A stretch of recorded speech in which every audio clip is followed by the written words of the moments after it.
یک الف بیش نہیں سیکل آئینہ ہنوز، یک الف بیش نہیں سیکل آئینہ ہنوز، چاک کرتا ہوں میں جب سے کہ غریب نہ سمجھا۔ السلام علیکم ناظرین، تو وہ غزل جس کا میں آغاز کر چکا ہوں، وہ میری چین جبیں سے غم پنہاں سمجھا، وہ میری چین جبیں سے غم پنہاں سمجھا، راز مکتوب ببے ربطی عنواں سمجھا۔ چنانچہ اس کا اگلا شعر لے کر اس وقت میں آپ کی خدمت میں حاضر ہوں۔ یک الف بیش نہیں سیکل آئینہ ہنوز، چاک کرتا ہوں میں جب سے کہ غریب نہ سمجھا۔ سب سے پہلے تو آپ اس شعر کی اہمیت، اس کی جو مشکل ہے وہ سمجھیں کہ یہ وہ شعر ہے کہ جو مرزا غالب کے دور میں، مرزا غالب کی موجودگی میں احباب کو سمجھ میں نہ آیا، حتیٰ کہ انہوں نے مرزا غالب سے اس کی پرسش کی کہ حضرت یہ آپ نے کیا فرمایا ہے، کیا مقصود ہے اس شعر کا، حتیٰ کہ مرزا غالب نے خطوط غالب میں پھر اس کی خود شرح جو ہے وہ کسی دوست کو خط لکھتے ہوئے بیان فرمائی ہے۔ چنانچہ اب مرزا غالب کی شرح پر کوئی اضافہ کرنا میں جو ہے روا نہیں سمجھتا، لیکن یہ بھی ایک حقیقت ہے کہ مرزا غالب کی وہ جو شرح ہے وہ خود قابل شرح ہے۔ انہوں نے بڑے نپے تلے الفاظ میں وہ چند حرف جو ہیں وہ فرمائے ہیں۔ میں چاہتا تو تھا کہ وہ الفاظ آپ کے سامنے بعینی ہی پیش کرتا، لیکن اس طرح سے ویڈیو بہت لمبی ہو جائے گی۔ میں مرزا غالب کے ان الفاظ کا یا آپ کی بیان کی ہوئی اس شرح کا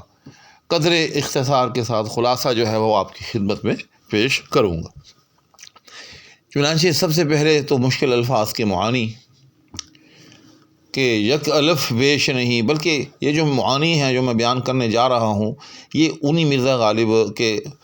حروف سے یا وہ چند الفاظ جو انہوں نے اپنے خطوط میں فرمائے ہیں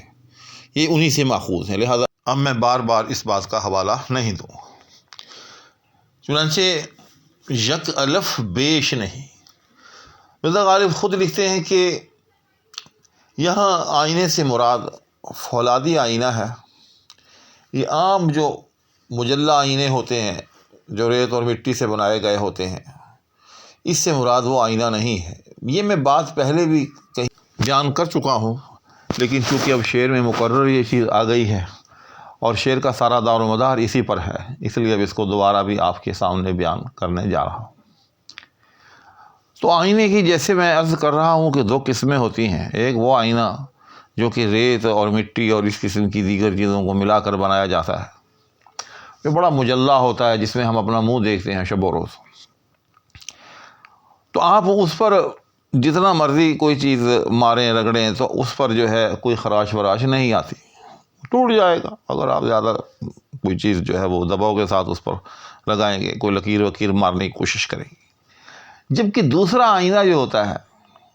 وہ فولادی آئینہ ہوتا ہے، اور اس کی صفت ہی یہ ہے کہ آپ اس کو جتنا رگڑیں گے اتنا ہی جو ہے وہ زیادہ چمکتا چلا جائے گا اور وہ آئینے کا کام دے گا۔ چنانچہ اس فولاد کو یوں ہی آپ رگڑنا شروع کریں گے تو اس میں ایک لکیر سی پڑے گی، وہ لکیر جو ہے وہ الف کی طرح ہوتی ہے، اور وہ عمل جو ہے اس فولادی آئینوں کو رگڑنے کا اس کو سیکل کرنا کہتے ہیں، ٹھیک۔ اور وہ جو اس رگڑ کے نتیجے میں ایک لکیر سی یا ایک بال سا، غالب نے اس کو ایک مقام پر بال بھی کہا ہے، تو وہ جو ایک لکیر سی پڑے گی وہ جو ہے وہ الف سیکل کہلاتی ہے، یاد رکھیں۔ یعنی سیکل کے نتیجے میں فولادی آئینے پر جو لکیر پڑی ہے، جو ایک الف کی سی صورت بن گئی ہے۔ تو اب اس کے بعد آپ ذرا شعر کو دیکھیں۔ غالب کہتا ہے کہ یک الف بیش نہیں سیکل آئینہ ہنوز، بیش کہتے ہیں زیادہ کو، یعنی ابھی ایک الف سے بھی زیادہ جو سیکل آئینہ ہے وہ نہیں ہو پائی۔ یک الف یعنی ایک الف، یک الف بیش نہیں، ایک الف سے بھی زیادہ نہیں ہوئی، یعنی کہ ایک لکیر سے بھی زیادہ جو ہے ابھی اس فولادی آئینے پر میں نہیں ڈال سکا۔ یک الف بیش نہیں سیکل آئینہ ہنوز، ابھی تک، یعنی میں بڑی کوشش کر رہا ہوں اس کو جو ہے سائیکل کروں، اس کو رگڑوں، اس کو چمکاؤں، لیکن یہ ایسا مشکل عمل ہے کہ ابھی مجھ سے جو ہے صرف ایک لکیر یا صرف ایک الف سائیکل یا سائیکل کا ایک الف جو ہے ابھی تک مجھ سے وہ ڈلا ہے۔ ہنوز کا مطلب یاد رکھیے گا ابھی تک ہوتا ہے، یہ قلب ویش نہیں، سائیکل آئینہ ہنوز ابھی تک۔ اور ایک اور بات بھی یہاں یاد رکھیے گا کہ آئینہ یہاں پورا جو ہے نا آئینہ، یعنی یہاں جو ہے اس طرح سے پڑھا گیا ہے آئینہ۔ یہ میں اس لیے کہہ رہا ہوں کہ اس میں بھی دو تلفظ جو ہیں وہ مروج ہیں، آئینہ اور آئینہ، یعنی وہ جو حمزہ کے آگے یہ ہے اس میں دونوں لغت ہیں، یعنی آپ اس کو آئینہ بھی پڑھ سکتے ہیں حمزہ کے آگے یہ ڈال کر، اور اگر آپ چاہیں تو اس یہ کو جو ہے وہ حذف بھی کر سکتے ہیں، تو اس کے نتیجے میں بن جائے گا آئینہ، یعنی پھر حمزہ کے نیچے زیر آ جائے گی، یہ جو ہے وہ ختم ہو جائے گی درمیان سے۔ تو لیکن یہاں جو ہے یہ موجود ہے آئینہ، یا قلب ویش نہیں سائیکل آئینہ ہنوز، کہ ابھی تک جو ہے میں فولاد کا جو آئینہ رگڑ رہا ہوں، جس کو میں سائیکل کرنے کی کوشش کر رہا ہوں، ابھی تک میں اس پر صرف ایک لکیر ہی جو ہے وہ ڈال سکا ہوں۔ چاک کرتا ہوں میں جب سے کہ غریباں سمجھا۔ تو اصل میں تو اب سارے کا سارا جو شعر ہے، اس کی جو تفہیم ہے، اس کا دار و مدار اس دوسرے مصرعے پر ہے، کیونکہ غالب کے ہاتھ میں نہ تو کوئی فولادی آئینہ ہے، نہ وہ اس کو سائیکل کر رہے ہیں، اور نہ وہاں کوئی ایسی فزیکل کوئی لائن جو ہے وہ ڈلی ہوئی ہے۔ وہ جو غالب نے جس کا ذکر کیا ہے پہلے مصرع میں، وہ ایک تمثیل کے طور پر، یعنی اس کا صرف خلاصہ یا اس کا یوں سمجھے کہ مطلب صرف اتنا ہے کہ میں جو محنت کر رہا ہوں، میں جو منزل طے کرنا چاہتا ہوں، ابھی اس کی ابتدا میں ہوں۔ یعنی یوں سمجھے کہ اگر ہم منزل کے ساتھ تشبیہ دیں تو ہم کہیں کہ ابھی مجھ سے صرف ایک قدم ہی جو اٹھ پایا ہے۔ تو غالب نے منزل کی بجائے وہاں فولادی آئینے کا تذکرہ فرما لیا کہ ابھی تک مجھ سے صرف ایک لکیر یا ایک جو ہے سائیکل جو ہے اس کا جو ہے ایک الف جو ہے وہی جو ہے ابھی تک مجھ سے ثبت ہو پایا ہے، یعنی ابھی میں بہت ابتدا میں ہوں۔ پہلے مصرعے کا جو اصل مفہوم ہے وہ یہ ہے کہ ابھی جو کام میں کرنے جا رہا ہوں یا کر رہا ہوں، ابھی میں اس کی ابتدا میں ہوں، ابھی مجھ سے جو ہے اس کا یوں سمجھے کہ 1% بھی نہیں ہو پایا۔ لیکن وہ کام کیا ہے جو مرزا غالب کرنا چاہ رہے ہیں، جو کر رہے ہیں، جس میں اتنی مشکل پیش آ رہی ہے کہ تمام تر محنت اور مشقت کے باوجود ابھی وہ ابتدا ہی میں کھڑے ہیں۔ وہ کام جو ہے وہ دوسرے مصرعے میں بیان کیا کہ چاک کرتا ہوں میں جب سے کہ غریباں سمجھا، کہ میں جو جنون کی جو منزل ہے میں اس پر پہنچنا چاہتا ہوں، میں جنون میں کمال حاصل کرنا چاہتا ہوں، لیکن ہو نہیں پا رہا۔ تو اب جنون میں کمال کا کیا مطلب ہے؟ جنون میں کمال یہ ہے کہ انسان جس چیز کے حصول کے لیے بھی کوشاں ہو اس میں اپنی جان کھپا دے۔ جنون جو ہے وہ عشق سے بھی ایک گنا اگلی منزل کا نام ہے۔ اب یہاں غالب نے پھر کیوں یہ تشبیہ نکالی، یہاں بھی وہ غریباں کا لفظ آیا، تو وہ خود بیان فرماتے ہیں کہ جس طرح سے غریبان جو ہوتا ہے وہ بھی اگر ہم ایسے کھولیں، ہم اس کو چاک کریں تو ایک بال کسی ایک لکیر کسی تصویر بنتی ہے۔ تو جس طرح سے آپ فولادی آئینے کو اگر سائیکل کریں تو وہاں ورٹیکل یعنی عمودی طور پر ایک الف یا ایک لکیر جو ہے وہ ظاہر ہوگی، اسی طرح سے جو غریبان ہے اگر ہم اس کو پھاڑیں، اس کو چاک کریں، جیسا کہ عشاق حال سے جنون میں کرتے ہیں، تو وہ بھی بعین ہی ایک الف یا ایک لکیر کی سی صورت بنے گی۔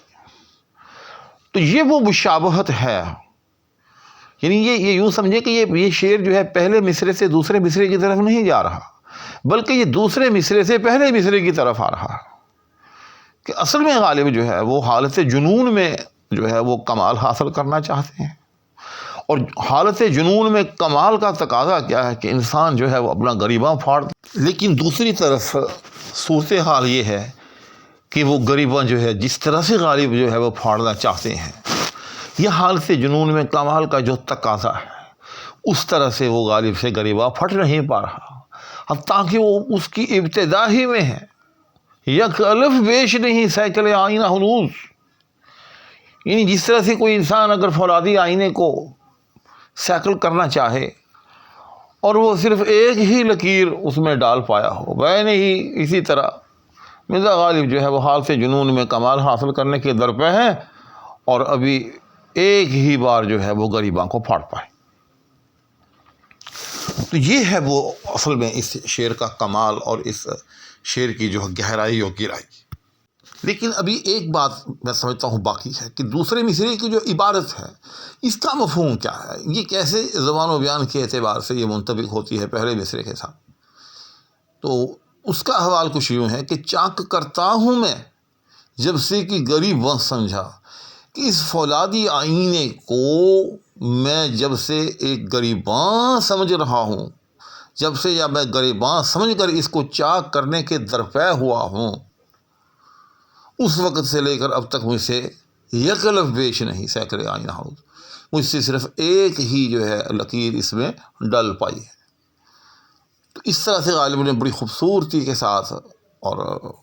بڑی ہی مہارت کے ساتھ لفظ سمجھا، جو کہ اس غزل کی جو ردیف ہے اس کو بھی جواز دیا،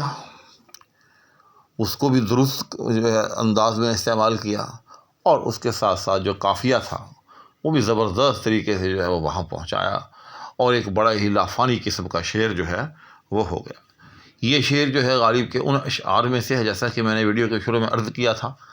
کہ جن کی تفہیم مرزا غالب کے عہد میں جو ہے